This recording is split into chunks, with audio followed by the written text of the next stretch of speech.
चंद्रधर उस धन की ओर देखते हैं, धन की ओर देखते हुए हाथ जोड़कर कहते हैं, नहीं देवी, नहीं, मुझे इसकी कोई आवश्यकता नहीं है। मुझे कोई आवश्यकता नहीं है। महादेव की कृपा से मुझे जो कुछ प्राप्त हुआ है उस मेरे पास किसी चीज़ की कोई कमी नहीं है और मैं पूर्ण रूप से संतुष्ट हूँ। मनसा कहती है, आप एक व्यापारी हैं, एक व्यापारी। मैं जानती हूँ कि आज आपके बहुत अच्छे दिन हैं। आज आपके पास किसी चीज़ की कोई कमी नहीं है। सब कुछ जानती हूँ मैं। आपके पास सब कुछ है, परंतु इतना स्मरण रखिएगा कि आप एक व्यापारी हैं। आज अच्छे दिन हैं तो कल बुरे दिन भी हो सकते हैं। इसलिए आप ऐसा कीजिए कि ये सब कुछ रख लीजिए। आपकी और आपके परिवार की सहायता होगी। क्योंकि देखो, यदि आप मेरे भक्त बन जाते तब तो मैं आपको सुनिश्चित करके दे सकती थी कि आपको अपने जीवन में मैं किसी प्रकार का कष्ट नहीं होने दूंगी। परंतु अब जब आप मेरे भक्त नहीं बन रहे हैं तो फिर ये धन तो रख ही लीजिए, आपके काम आएगा। चंद्रधर कहते हैं, देवी, मेरी भक्ति भौतिक सुख के लिए तो वैसे भी नहीं है। मैं जो भक्ति करता हूँ वो भौतिक सुख के लिए नहीं करता हूँ, अध्यात्म सुख की प्राप्ति के लिए करता हूँ, मन की शांति के लिए करता हूँ। मैं जानता हूँ कि धन से सब कुछ प्राप्त किया जा सकता है, एक मन की शांति को छोड़कर। धन से मन की शांति प्राप्त नहीं होती है। प्रसन्नता प्रदान करने वाली वस्तुओं का को संचित किया जा सकता है, उन्हें एकत्र किया जा सकता है, किंतु देवी, प्रसन्नता हम खरीद नहीं सकते। प्रसन्नता नहीं दे सकता धन हमें। सुख के साधन प्राप्त किए जा सकते हैं, परंतु सुख प्राप्त नहीं किया जा सकता। महादेव की मानस पुत्री को इस सत्य का बोध तो होना ही चाहिए। और मैंने ये कभी नहीं सुना कि गणेश या कार्तिकेय ने धन का लोभ देकर किसी को अपनी भक्ति करने के लिए मजबूर किया हो। मैंने तो कभी नहीं सुना। मैं तो इतना ही जानता हूँ कि कोई भी यदि गणेश की पूजा करता है या कार्तिकेय की पूजा करता है तो मुझे इतना पता है कि वो अपने श्रद्धा के हिसाब से करता है। गणेश जी और कार्तिकेय जी ने कभी धन के लोभ में किसी को अपना भक्त नहीं बनाया।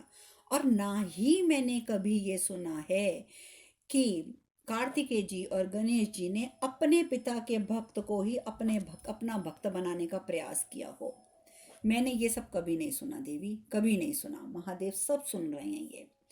लेकिन महादेव करें भी, बोलें भी तो क्या बोलें। और इसी प्रकार की बातें लेकिन मनसा के ऊपर कोई असर नहीं करती हैं। महादेव वहाँ खड़े हैं, सुन रहे हैं। अब उनका जो मन है वो दोनों ओर है। इधर भीलनी की ओर भी है, जिन्हें वो कह चुके हैं कि विवाह की तैयारी करो, वहीं दूसरी ओर मनसा की ओर भी है। भीलनी का मन जो है वो विचलित तो बहुत है अंदर ही अंदर, क्योंकि माता पार्वती हैं, वो मन ही मन में सोच रही हैं कि सब कुछ अंत हो गया, अंत हो गया एक संबंध का। कैसे अंत हो गया एक संबंध का? मैं तो युगों युगों से महादेव को अपना मान के बैठी थी और युगों युगों से मेरे महादेव मेरे थे, और आज अचानक एक संबंध का अंत हो गया। महादेव भी माता पार्वती के हृदय की ये बात सुन लेते हैं, पढ़ लेते हैं और मन ही मन कहते हैं, ये अंत नहीं हुआ है, किसी रिश्ते का अंत नहीं हुआ है पार्वती, ये तो आरंभ है। हमारे संबंध का एक और नया आरंभ है जो हमारे संबंध को और दृढ़ बनाएगा, हमारे संबंध को और भी पोषित करेगा। तुम्हें ये विश्वास दिलाने के लिए कि मैं और तुम किसी भी रूप में हो किंतु हम अलग नहीं हैं। तुम्हें तुम्हारी महत्ता का आभास दिलाने के लिए कि जब भी तुम मेरी परीक्षा लेना चाहोगी मैं प्रस्तुत रहूँगा। मैं ये सब करने के लिए तुम्हारे साथ ही खड़ा हूँ आज भी। इसीलिए तुम्हारी परीक्षा दे रहा हूँ मैं, कि मैं बताना चाहता हूँ कि मैं तुम्हारी हर परीक्षा देने के लिए तत्पर हूँ। चाहे तुम मुझ पर विश्वास करो या ना करो, तुम जब जब चाहोगी मेरी परीक्षा लेना, मैं प्रस्तुत रहूँगा। परंतु महादेव ये सब बातें अपने मन में कहते हैं, क्योंकि वो अभी माता पार्वती को नहीं बताना चाहते। वो उन्हें पूरा मौका देना चाहते हैं कि वो जो करना चाहती हैं वो पहले कर लें। लेकिन साथ ही साथ उनका दिमाग जो है, उनके मन में ये सब बातें भी चल रही हैं, लेकिन उनका दूसरी तरफ से मन मनसा की ओर भी अटका हुआ है। वही मनसा जो है फिर भड़काती है चंद्रधर को। मैं समझ नहीं पा रही हूँ कि क्या है महादेव की भक्ति में ऐसा कि मैं आपको इतना धन दे रही हूँ, सब कुछ दे रही हूँ, फिर भी आप महादेव महादेव महादेव करते जा रहे हैं। चंद्रधर कहते हैं, आत्मा की पुकार है भक्ति, आत्मा की पुकार। तो जो देखो, ये बात मनसा आपको समझनी होगी कि आत्मा की पुकार होती है भक्ति। इसीलिए कभी तो पाषाण के सामने भी सिर सिर झुक जाता है। जैसे हम अगर शिवलिंग की बात करें तो वो एक पत्थर ही है ना। अगर हम अपने विग्रहों की बात करें जो हम मंदिर में जिनको हम स्थापित करते हैं, वो भी तो एक पाषाण है, पत्थर हैं। लेकिन ये मन की पुकार होती है भक्ति, इसीलिए कई बार ऐसा होता है कि सिर्फ पाषाण होते हुए भी हमारा सर उसके आगे झुक जाता है। और कभी कभी साक्षात देवी भी सामने आती है, परंतु हृदय के अंदर भक्ति नहीं जागती है। जैसे देवी आपको देखकर मेरी भक्ति नहीं जाग रही है। मैंने महादेव को नहीं देखा, लेकिन इस पाषाण के सम्मुख मेरा सर श्रद्धा से झुकता है। और कितनी बड़ी और कितनी सत्य बात समझाने का प्रयास किया चंद्रधर ने मनसा को, कि भक्ति हमारे हृदय की पुकार होती है। कहते हैं ना कि मानो तो पत्थर भी भगवान है, ना मानो तो फिर तो भगवान भी पत्थर हैं। ये तो हमारी अपनी श्रद्धा है कि हम किस चीज़ को क्या मानते हैं। परंतु मनसा के ऊपर इन बातों का कोई असर नहीं होता। मनसा कहती है आप इस प्रकार की बात कह के, कि आपने जो ये बात कह दी कि साक्षात देवी के समक्ष होने पर भी आपकी भक्ति नहीं जाग रही है, आप ये बात कहकर मेरा अपमान कर रहे हैं चंद्रधर, मेरा अपमान कर रहे हैं। चंद्रधर कहते हैं नहीं देवी, नहीं देवी, मैं ये बात सत्य कह रहा हूँ, आप समझने का प्रयास कीजिए, मेरी बातों में सत्यता है। इतना ध्यान रखिएगा, स्मरण रखिएगा देवी, कि शिव की आराधना करते करते मैं शिवमय हो गया हूँ। और जब तक मैं जीवित हूँ महादेव मुझ में हैं, और जब ये श्वास नहीं रहेंगे तो मैं महादेव में रहूँगा। देखिए क्या भक्ति है चंद्रधर की, कि जब तक मेरे अंदर श्वास हैं तब तक महादेव मुझ में हैं, और जिस दिन श्वास नहीं रहेंगे उस दिन मैं महादेव में रहूँगा। मनसा कहती है मैं ये सब नहीं जानती, मैं आपको एक अवसर और देती हूँ, विचार कर लीजिएगा। क्योंकि अगली बार जब मैं यहाँ आऊँगी और मुझे आपकी भक्ति प्राप्त ना हुई, तो आपको मेरी शक्ति का प्रकोप सहना पड़ेगा, और वो बहुत भयंकर होगा, और वो आपको सहना पड़ेगा। चंद्रधर कहते हैं देवी, आप जितनी बार भी आना चाहें आप आइए, मेरे घर के द्वार आपके लिए सदैव खुले रहेंगे। किंतु मेरा उत्तर किसी भी परिस्थिति में परिवर्तित नहीं होगा, कभी परिवर्तित नहीं होगा। मनसा कहती है कोई बात नहीं, ये समय बताएगा, ये आपको समय ही बताएगा, और वो वहाँ से प्रस्थान कर जाती है। वहीं दूसरी ओर महादेव जो हैं वो भीलनी के साथ विवाह करते हैं, दोनों का विवाह हो जाता है। महादेव वही कस्में, वही बातें कहते हैं जो उन्होंने माता पार्वती से के समय, विवाह के समय कही थी। अंदर ही अंदर महादेव की बातें सुनकर, उनके वचनों को सुनकर भीलनी के रूप में माता पार्वती रोती जाती हैं कि ये क्या कह रहे हैं महादेव, यही कस्में तो उन्होंने मुझे दी थी, यही वादे तो मुझसे किए थे, यही आज भीलनी से कर रहे हैं। और वहीं महादेव मन ही मन में कहते हैं कि पार्वती दुखी मत हो, मैं पहले भी तुम्हारे साथ था, अब भी तुम्हारे साथ हूँ। परंतु देवी पार्वती के आंखों में जब आंसू होते हैं, भीलनी के यानी कि आंसू होते हैं, तो महादेव उनका हाथ पकड़कर कहते हैं मैं अनंत काल तक तुम्हारे प्रति समर्पित रहूंगा, तुम्हें सदैव मुझ पर विश्वास रखना होगा भीलनी, रखोगी ना। महादेव का ये वाक्य सुन के तो भीलनी और भी ज्यादा स्तब्ध हो जाती है, मन ही मन कहती है विश्वास, सारा विश्वास तो खंडित कर दिया आपने स्वामी, सारा विश्वास खंडित कर दिया। उधर महादेव जो हैं वो फिर भी कुछ नहीं कहते, चुप रहते हैं, बैठे रहते हैं भीलनी के साथ। गणेश जी बहुत परेशान है माता की परेशानी से, क्योंकि उनको ऐसा लग रहा है कि महादेव तो सब कुछ जानते हैं परंतु माता तो कुछ नहीं जानते, माँ कितनी दुखी होगी, माँ कितनी परेशान होगी। परंतु इस बात का एहसास जो गणेश जी के मन में चल रहा होता है महादेव तक पहुँचता है। महादेव वहीं बैठे बैठे मन ही मन कहते हैं गणेश व्यथित न हो पुत्र, तुम्हारी माता शीघ्र कैलाश लौटेगी, तुम्हारी माता शीघ्र मेरे साथ कैलाश लौटेगी। गणेश जी जो है ये बात सुनकर अत्यंत प्रसन्न हो जाते हैं। यहाँ पर एक दूसरी घटना घटती है। महादेव जो हैं वो तो अब भीलनी के पास हैं, चलिए ये बात तो है। वहीं दूसरी ओर चंद्रधर महादेव की भक्ति में लीन है। मनसा फिर आती है, फिर कहती है मैंने कहा था ये आखिरी अवसर दे रही हूँ, आप अभी भी मेरी बात मान जाओ, अभी भी मेरे भक्त बन जाओ। परंतु जब चंद्रधर मना कर देते हैं तो वो क्रोध में आकर वहाँ से चली जाती हैं, क्रोध में आकर वहाँ से चली जाती है कि अब देखना तुम्हें इसका फल कैसे भुगतना पड़ेगा। वहाँ क्या होता है, चंद्रधर के जो पुत्र हैं वो विश्राम कर रहे होते हैं, उनके पास जल खत्म हो जाता है। तो वो लोग कहते हैं किसी के पास जल है? तो अनिरुद्ध यानी कि लक्ष्मी चंद्र कहते हैं हाँ हाँ शायद मेरे पास है। परंतु जैसे ही वो अपने जल का पात्र निकालता है तो देखता है कि जल तो उसमें भी नहीं है। लक्ष्मी चंद्र कहते हैं, जो कि अनिरुद्ध हैं, वो कहते हैं कि आप लोग एक काम कीजिए, आप यहाँ पे पेड़ की छाया के नीचे विश्राम कीजिए, मैं जल का प्रबंध करके आता हूँ।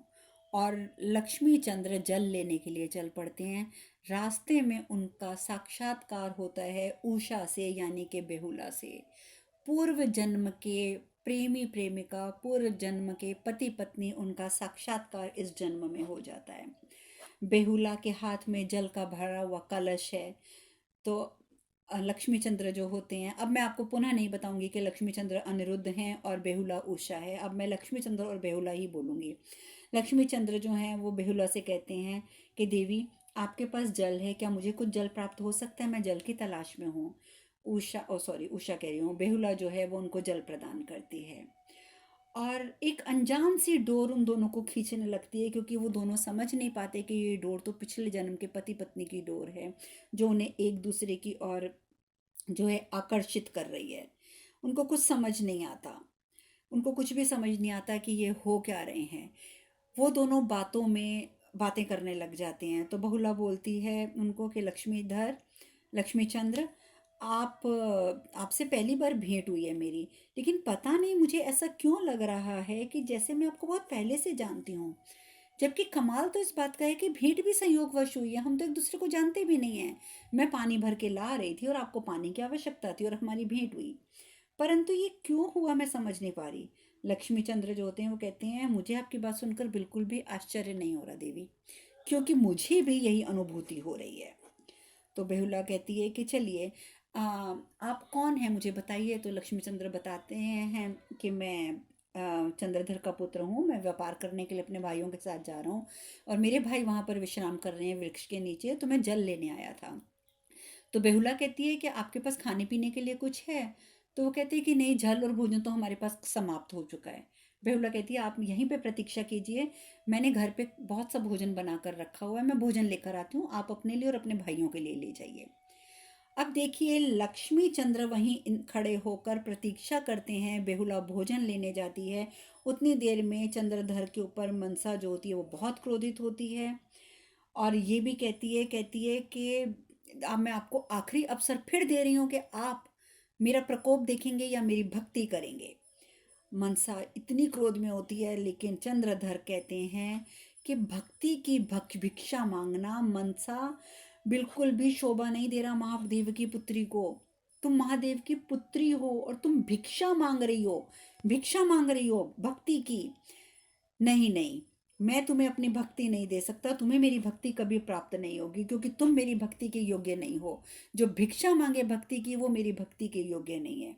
अब मनसा क्रोधित हो जाती है और कह देती है, चंद्रधर, तुम्हें अपनी भक्ति पर इतना अहंकार है और तुमने क्या कहा, भिक्षा? मैं तुमसे भिक्षा मांग रही हूँ भक्ति की? तुम्हें अब इसका दंड मिलेगा, अब तुम बहुत पछताओगे। ये कह के क्रोधवश मनसा वहां से प्रस्थान कर जाती है। वहां से प्रस्थान कर जाती है और वहां पहुंच जाती है जहां पर सभी भाई निद्रा की गोद में होते हैं। और वहां पहुंचकर तेज हवा के साथ वो एक सर्प में परिवर्तित हो जाती है, भयंकर सर्प में परिवर्तित हो जाती है और सभी भाइयों के ऊपर अपनी उसी विषैली सर्प वाली ऊर्जा का प्रहार करते करते करते करते सबके शरीर का वो अंत कर देती है। सबके प्राण उड़ जाते हैं। वो सारे के सारे वहाँ 6 पुत्र जो उपस्थित होते हैं, 6 के 6 पुत्रों के वो प्राण हर लेती है। दुष्टता की एक पराकाष्ठा पे पहुंच जाती है वो, और वो 6 पुत्रों की हत्या कर देती है। दूसरी ओर बेहुला भोजन लेकर आती है और लक्ष्मी चंद्र को भोजन देती है, और भोजन लेकर और जल लेकर लक्ष्मी चंद्र अपने भाइयों की ओर जाता है। तो सांप के रूप में वो देखता है कि मेरे सभी भाइयों को उसने मार दिया है। किसने? एक सर्पनी ने। उसको तो एक सर्पनी ही नजर आती है। उन्होंने उसके समस्त भाइयों का, 6 के 6 भाइयों का जो है वो हत्या कर दी है। अब आगे क्या होता है, लक्ष्मी चंद्र को वो क्या करती है, ये चर्चा हम कल करेंगे। आज हम कथा में यहीं विश्राम लेंगे। हरे कृष्ण कृष्ण कृष्ण हरे हरे, हरे राम राम राम हरे हरे। आप सब खुश रहें, सुखी रहें, स्वस्थ रहें। हरे कृष्णा। ओम नमः शिवाय, ओम नमः शिवाय, ओम नमः शिवाय, ओम नमः शिवाय, ओम नमः।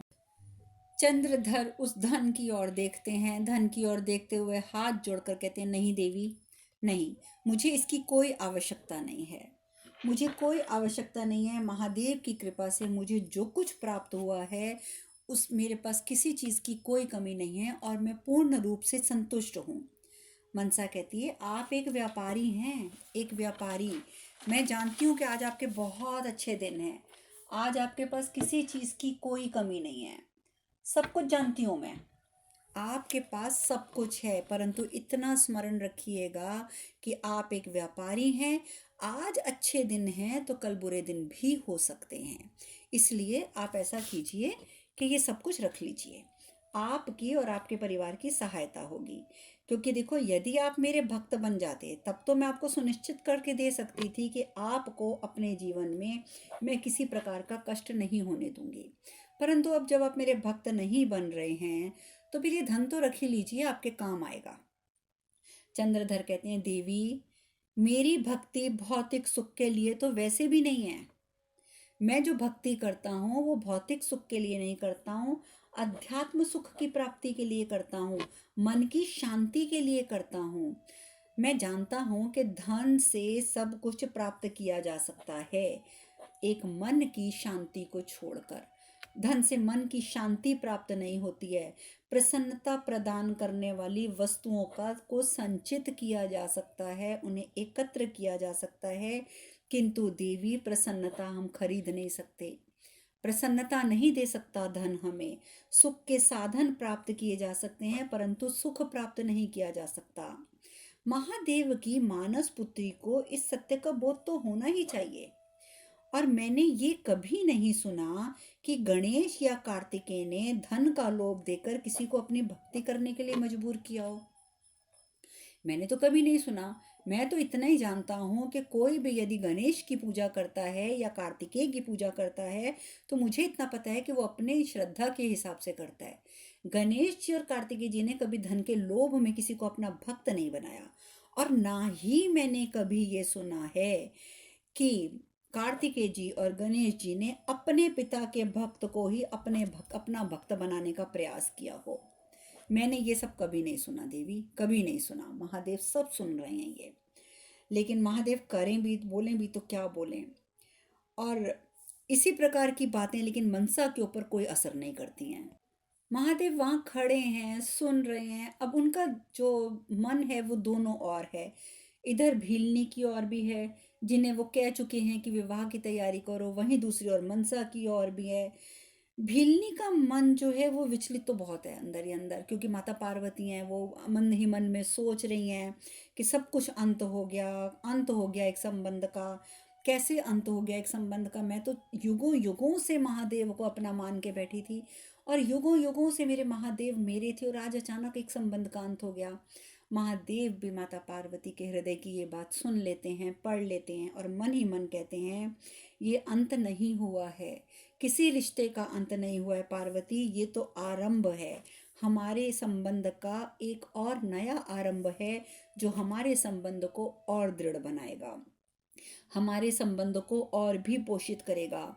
तुम्हें ये विश्वास दिलाने के लिए कि मैं और तुम किसी भी रूप में हो किंतु हम अलग नहीं हैं।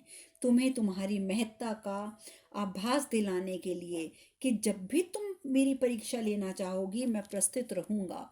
मैं ये सब करने के लिए तुम्हारे साथ ही खड़ा हूँ आज भी, इसीलिए तुम्हारी परीक्षा दे रहा हूँ मैं, कि मैं बताना चाहता हूँ कि मैं तुम्हारी हर परीक्षा देने के लिए तत्पर हूँ। चाहे तुम मुझ पर विश्वास करो या ना करो, तुम जब जब चाहोगी मेरी परीक्षा लेना, मैं प्रस्तुत रहूँगा। परंतु महादेव ये सब बातें अपने मन में कहते हैं क्योंकि वो अभी माता पार्वती को नहीं बताना चाहते।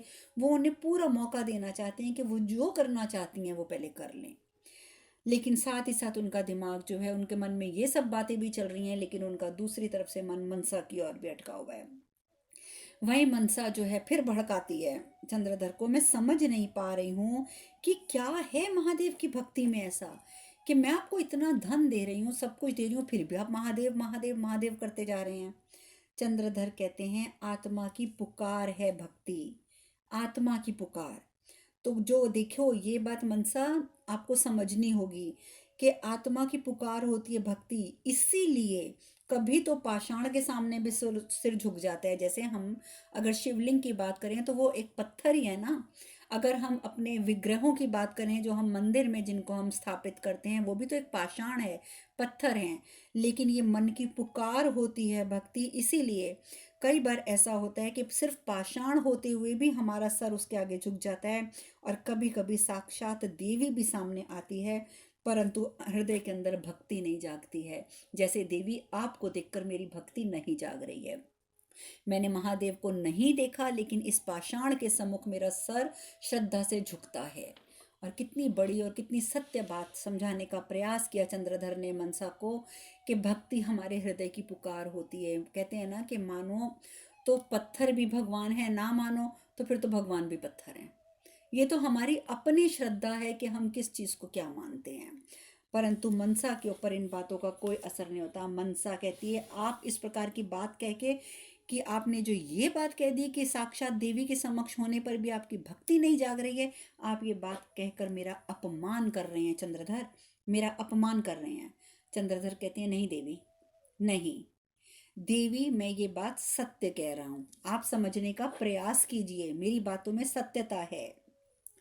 इतना ध्यान रखिएगा, स्मरण रखिएगा देवी कि शिव की आराधना करते करते मैं शिवमय हो गया हूँ। और जब तक मैं जीवित हूँ महादेव मुझ में हैं। और जब ये श्वास नहीं रहेंगे तो मैं महादेव में रहूँगा। देखिए क्या भक्ति है चंद्रधर की कि जब तक मेरे अंदर श्वास हैं तब तक महादेव मुझ में हैं, और जिस दिन श्वास नहीं रहेंगे उस दिन मैं महादेव में रहूँगा। मनसा कहती है मैं ये सब नहीं जानती, मैं आपको एक अवसर और देती हूँ, विचार कर लीजिएगा। क्योंकि अगली बार जब मैं यहाँ आऊँगी और मुझे आपकी भक्ति प्राप्त ना हुई तो आपको मेरी शक्ति का प्रकोप सहना पड़ेगा, और वो बहुत भयंकर होगा और वो आपको सहना पड़ेगा। चंद्रधर कहते हैं देवी आप जितनी बार भी आना चाहें आप आइए, मेरे घर के द्वार आपके लिए सदैव खुले रहेंगे। किंतु मेरा उत्तर किसी भी परिस्थिति में परिवर्तित नहीं होगा, कभी परिवर्तित नहीं होगा। मनसा कहती है कोई बात नहीं, ये समय बताएगा, ये आपको समय ही बताएगा। और वो वहाँ से प्रस्थान कर जाती है। वहीं दूसरी ओर महादेव जो हैं वो भीलनी के साथ विवाह करते हैं, दोनों का विवाह हो जाता है। महादेव वही कस्में वही बातें कहते हैं जो उन्होंने माता पार्वती से के समय, विवाह के समय कही थी। अंदर ही अंदर महादेव की बातें सुनकर, उनके वचनों को सुनकर भीलनी के रूप में माता पार्वती रोती जाती हैं कि ये क्या कह रहे हैं महादेव, यही कस्में तो उन्होंने मुझे दी थी, यही वादे तो मुझसे किए थे, यही आज भीलनी से कर रहे हैं। और वहीं महादेव मन ही मन में कहते हैं कि पार्वती दुखी मत हो, मैं पहले भी तुम्हारे साथ था, अब भी तुम्हारे साथ हूँ। परंतु देवी पार्वती के आंखों में जब आंसू होते हैं, भीलनी के यानी के आंसू होते हैं, तो महादेव उनका हाथ पकड़कर कहते हैं मैं अनंत काल तक तुम्हारे प्रति समर्पित रहूंगा, तुम्हें सदैव मुझ पर विश्वास रखना होगा भीलनी, रखोगी ना। महादेव का ये वाक्य सुन के तो भीलनी और भी ज्यादा स्तब्ध हो जाती है, मन ही मन कहती है विश्वास, सारा विश्वास तो खंडित कर दिया आपने स्वामी, सारा विश्वास खंडित कर दिया।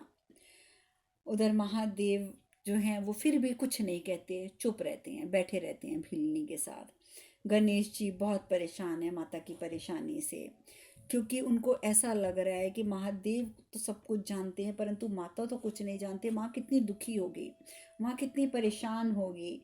परंतु इस बात का एहसास जो गणेश जी के मन में चल रहा होता है महादेव तक पहुँचता है। महादेव वहीं बैठे बैठे मन ही मन कहते हैं गणेश व्यथित न हो पुत्र, तुम्हारी माता शीघ्र कैलाश लौटेगी, तुम्हारी माता शीघ्र मेरे साथ कैलाश लौटेगी। गणेश जी जो है ये बात सुनकर अत्यंत प्रसन्न हो जाते हैं। यहाँ पर एक दूसरी घटना घटती है। महादेव जो हैं वो तो अब भीलनी के पास हैं, चलिए ये बात तो है। वहीं दूसरी ओर चंद्रधर महादेव की भक्ति में लीन है। मनसा फिर आती है, फिर कहती है मैंने कहा था ये आखिरी अवसर दे रही हूँ, आप अभी भी मेरी बात मान जाओ, अभी भी मेरे भक्त बन जाओ। परंतु जब चंद्रधर मना कर देते हैं तो वो क्रोध में आकर वहाँ से चली जाती हैं। क्रोध में आकर वहाँ से चली जाती है कि अब देखना तुम्हें इसका फल कैसे भुगतना पड़ेगा। वहाँ क्या होता है, चंद्रधर के जो पुत्र हैं वो विश्राम कर रहे होते हैं, उनके पास जल खत्म हो जाता है। तो वो लोग कहते हैं किसी के पास जल है? तो अनिरुद्ध यानी कि लक्ष्मीचंद्र कहते हैं हाँ हाँ शायद मेरे पास है। परंतु जैसे ही वो अपने जल का पात्र निकालता है तो देखता है कि जल तो उसमें भी नहीं है। लक्ष्मीचंद्र कहते हैं जो कि अनिरुद्ध हैं, वो कहते हैं कि आप लोग एक काम कीजिए, आप यहाँ पे पेड़ की छाया के नीचे विश्राम कीजिए, मैं जल का प्रबंध करके आता हूँ। और लक्ष्मी चंद्र जल लेने के लिए चल पड़ते हैं। रास्ते में उनका साक्षात्कार होता है उषा से यानी कि बेहुला से। पूर्व जन्म के प्रेमी प्रेमिका, पूर्व जन्म के पति पत्नी, उनका साक्षात्कार इस जन्म में हो जाता है। बेहुला के हाथ में जल का भरा हुआ कलश है। तो लक्ष्मी चंद्र जो होते हैं, अब मैं आपको पुनः नहीं बताऊंगी कि लक्ष्मी चंद्र अनिरुद्ध हैं और बेहुला उषा है, अब मैं लक्ष्मी चंद्र और बेहुला ही बोलूंगी। लक्ष्मी चंद्र जो हैं वो बेहुला से कहते हैं कि देवी आपके पास जल है क्या, मुझे कुछ जल प्राप्त हो सकता है, मैं जल की तलाश में हूँ। उषा कह रही हूँ, बेहुला जो है वो उनको जल प्रदान करती है। और एक अनजान सी डोर उन दोनों को खींचने लगती है, क्योंकि वो दोनों समझ नहीं पाते कि ये डोर तो पिछले जन्म के पति पत्नी की डोर है जो उन्हें एक दूसरे की ओर जो है आकर्षित कर रही है। उनको कुछ समझ नहीं आता, उनको कुछ भी समझ नहीं आता कि ये हो क्या रहे हैं। वो दोनों बातों में बातें करने लग जाते हैं। तो बहुला बोलती है उनको कि लक्ष्मीचंद्र आप आपसे पहली बार भेंट हुई है मेरी, लेकिन पता नहीं मुझे ऐसा क्यों लग रहा है कि जैसे मैं आपको बहुत पहले से जानती हूँ। जबकि कमाल तो इस बात का है कि भेंट भी संयोगवश हुई है, हम तो एक दूसरे को जानते भी नहीं हैं। मैं पानी भर के ला रही थी और आपको पानी की आवश्यकता थी और हमारी भेंट हुई, परंतु ये क्यों हुआ मैं समझ नहीं पा रही। लक्ष्मीचंद्र जो होते हैं वो कहते हैं मुझे आपकी बात सुनकर बिल्कुल भी आश्चर्य नहीं हो रहा देवी, क्योंकि मुझे भी यही अनुभूति हो रही है। तो बेहुला कहती है कि चलिए आप कौन हैं मुझे बताइए। तो लक्ष्मीचंद्र बताते हैं कि मैं चंद्रधर का पुत्र हूँ, मैं व्यापार करने के लिए अपने भाइयों के साथ जा रहा हूँ और मेरे भाई वहाँ पर विश्राम कर रहे हैं वृक्ष के नीचे, तो मैं जल लेने आया था। तो बेहुला कहती है कि आपके पास खाने पीने के लिए कुछ है? तो वो कहते हैं कि नहीं, जल और भोजन तो हमारे पास समाप्त हो चुका है। बेहुला कहती है आप यहीं पे प्रतीक्षा कीजिए, मैंने घर पे बहुत सा भोजन बना कर रखा हुआ है, मैं भोजन लेकर आती हूँ, आप अपने लिए और अपने भाइयों के लिए ले जाइए। अब देखिए लक्ष्मी चंद्र वहीं खड़े होकर प्रतीक्षा करते हैं, बेहुला भोजन लेने जाती है। उतनी देर में चंद्रधर के ऊपर मनसा जो होती है वो बहुत क्रोधित होती है और ये भी कहती है कि अब मैं आपको आखिरी अवसर फिर दे रही हूँ कि आप मेरा प्रकोप देखेंगे या मेरी भक्ति करेंगे। मनसा इतनी क्रोध में होती है, लेकिन चंद्रधर कहते हैं कि भक्ति की भिक्षा मांगना मनसा बिल्कुल भी शोभा नहीं दे रहा महादेव की पुत्री को। तुम महादेव की पुत्री हो और तुम भिक्षा मांग रही हो भक्ति की। नहीं नहीं, मैं तुम्हें अपनी भक्ति नहीं दे सकता, तुम्हें मेरी भक्ति कभी प्राप्त नहीं होगी, क्योंकि तुम मेरी भक्ति के योग्य नहीं हो। जो भिक्षा मांगे भक्ति की वो मेरी भक्ति के योग्य नहीं है। अब मनसा क्रोधित हो जाती है और कह देती है चंद्रधर तुम्हें अपनी भक्ति पर इतना अहंकार है और तुमने क्या कहा, भिक्षा? मैं तुमसे भिक्षा मांग रही हूँ भक्ति की? तुम्हें अब इसका दंड मिलेगा, अब तुम बहुत पछताओगे। ये कह के क्रोधवश मनसा वहां से प्रस्थान कर जाती है। वहां से प्रस्थान कर जाती है और वहां पहुंच जाती है जहां पर सभी भाई निद्रा की गोद में होते हैं। और वहां पहुंचकर तेज हवा के साथ वो एक सर्प में परिवर्तित हो जाती है, भयंकर सर्प में परिवर्तित हो जाती है और सभी भाइयों के ऊपर अपनी उसी विषैली सर्प वाली ऊर्जा का प्रहार करते करते करते करते सबको, सबके शरीर का वो अंत कर देती है, सबके प्राण उड़ जाते हैं। वो सारे के सारे वहाँ 6 पुत्र जो उपस्थित होते हैं, 6 के 6 पुत्रों के वो प्राण हर लेती है। दुष्टता की एक पराकाष्ठा पे पहुंच जाती है वो, और वो 6 पुत्रों की हत्या कर देती है। दूसरी ओर बेहुला भोजन लेकर आती है। और लक्ष्मी चंद्र को भोजन देती है, और भोजन लेकर और जल लेकर लक्ष्मी चंद्र अपने भाइयों की ओर जाता है। तो सांप के रूप में वो देखता है कि मेरे सभी भाइयों को उसने मार दिया है। किसने? एक सर्पनी ने। उसको तो एक सर्पनी ही नजर आती है। उन्होंने उसके समस्त भाइयों का, 6 के 6 भाइयों का जो है वो हत्या कर दी है। अब आगे क्या होता है, लक्ष्मी चंद्र को वो क्या करती है, ये चर्चा हम कल करेंगे। आज हम कथा में यहीं विश्राम लेंगे। हरे कृष्ण कृष्ण कृष्ण हरे हरे, हरे राम राम राम हरे हरे। आप सब खुश रहें, सुखी रहें, स्वस्थ रहें। हरे कृष्णा। ओम नमः शिवाय, ओम नमः शिवाय, ओम नमः शिवाय, ओम नमः शिवाय, ओम नमः